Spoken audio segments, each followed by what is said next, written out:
Well, coming up next, the latest on a ship carrying activists, including Greta Thunberg, to Gaza. It had hoped to reach the enclave this weekend, but was delayed after rescuing a group of migrants at sea. The crew of the Madeleine intervened when local authorities said that they were too far away to respond to the Mayday call. The ship has attracted controversy and warnings over its safety. Joining me now is Thiago Avila, who is one of the activists aboard that boat. Hello there to you, Thiago. Can you give us an idea of where you currently are and how long it's going to take you to get to Gaza? Yes, thank you so much for having me here. I'm Thiago Avila, steering committee member of the Freedom Flotilla Coalition, and we are right now 280 miles away from Gaza on our journey to break the siege and to create a people's humanitarian corridor.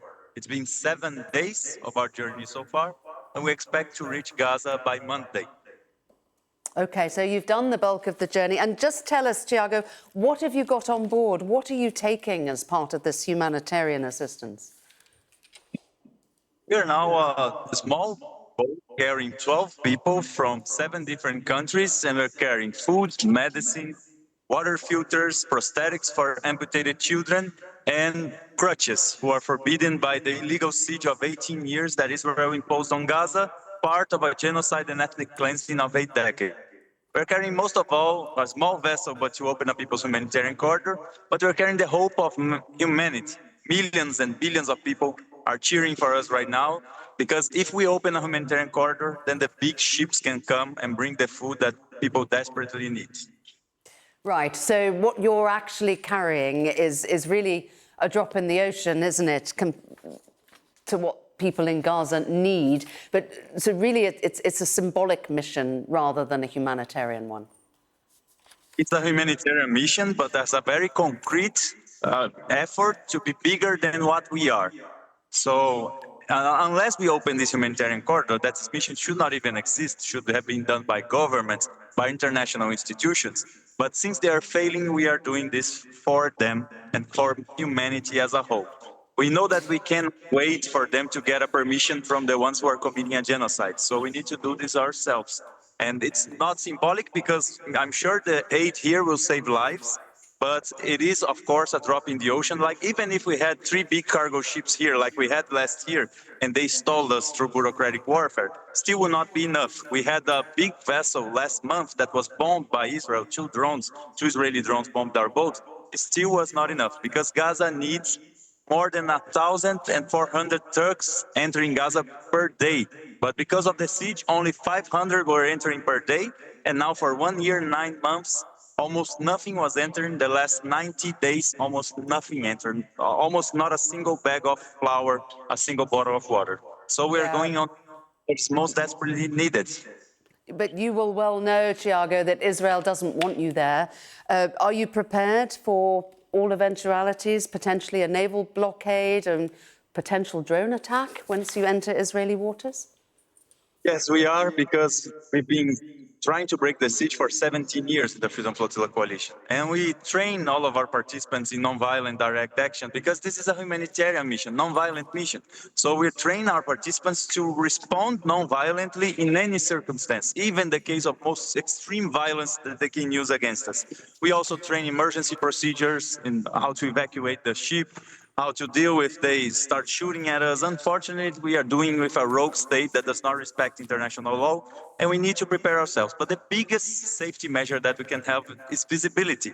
It's visibility from people that mobilize states to help us, to demand a safe passage, and even to join us. But we cannot wait for them. So we are going anyway, and we do not ask for the permission of Israel, because we are in international waters, which is not their jurisdiction. And when we enter Gaza, we'll be entered through Palestinian territorial waters, which is not Israel's to claim. But Thiago, you say that you're part of a non-violent mission. Israel will say that your ship contains a number of crew who are actively hostile towards the Israeli state, including you. Yes, they've been saying this for 17 years. They've been saying that all of our mission that carries food and medicine for those who desperately need, they say they carry weapons. And all the time when they intercept us, they have to admit that we only carry humanitarian aid. All the time they've been saying the same lies about hospitals that have bombs inside, or tunnels below, or residential areas that have weapons, or children that are military targets. But the world does not believe their lies anymore. They But it's finally not, need. Thiago, it's not a lie, though, to say that you attended the funeral of the Hezbollah leader, Nasrallah, and you said that you were honoured to be there. Now, as you know, Hezbollah is a proscribed terrorist group. Communicator like yourself. Whenever I'm invited, I will go, and I've seen the destruction that the Israelis have been doing in Lebanon. And for me, it was very important to be there to be able to denounce this violation. Israel does not have the right to bomb and destroy entire villages and assassinate people. So that's why I was there, and I don't regret at all going to Lebanon in solidarity with the Lebanese people, like I went to Palestine in solidarity with the Palestinian people, like I go to Cuba and many other places.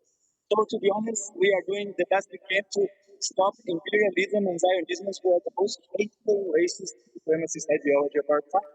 We are doing the best we can in a non-violent way. But it's a different thing, isn't it, showing solidarity with Lebanon and with Lebanese people and showing solidarity with Hezbollah? Yes, I also agree that we, in the Freedom Flotilla Coalition, we separate ourselves with any organization. We don't organize with any organization in the Levant region. We don't even accept any participant of these organizations or organic supporters in our mission because we don't want to be confused by it. We support the Palestinian people as a whole. We support the Lebanese people as a whole, the Yemeni, the Syrian, all the peoples that are under the oppression of imperialism and by Zionism. So we do our best. We guarantee that we are nonviolent. We'll never condemn a people for fighting against colonization because even in the United Nations Charter, it guarantees the right. The problem is colonization itself. It's not the people who try to break free in their own ways. Our way is a nonviolent way, a humanitarian mission. Can I ask you about the comments from Senator Lindsey Graham in the United States, who posted an article about your ship and your mission and just wrote, "I hope Greta and her friends can swim." What's your response to that? That this only shows how cruel they are. And finally, the world, the social majorities of the world, in a world of 8 billion people, they understand that it is wrong to starve children to death. It is wrong to bomb hospitals, shelters, schools. And finally, the world decided to do something. We are part of something bigger. We're a humble boat of 12 people, everyday people, and we're doing our best we can. But people are marching on a global march to Gaza by plane arriving in Cairo. People are marching from Tunisia. People are going on demonstrations, disrupting armed factories. People are doing boycotts. This is all part of a global uprising. Once the people start a march to freedom, no oppressive force can stop. And no oppressive regime like US imperialism, like Zionism in Israel. And eventually they will understand that violence will not stop us and we don't fear their threats. All they have is their bombs, their hate and their violence. We have all the rest. We have solidarity, we have love, and we have the right side of history with us that starving children to death, it is simply wrong. Just final question for you, Thiago. How's Greta? Greta is doing well. She's an amazing activist. She's disciplined. She is kind-hearted. She works very hard, like everyone here. So she one day she was cleaning the toilets. The other day she was cooking. The other day she was cleaning the boat. And everyone shares our tasks here. So it's a beautiful resistance community with kind-hearted people that wants to do the best. That should not be doing this. This should be done by governments. And we're doing the best we can in the resources we have. Thiago Avila, thank you for talking to us.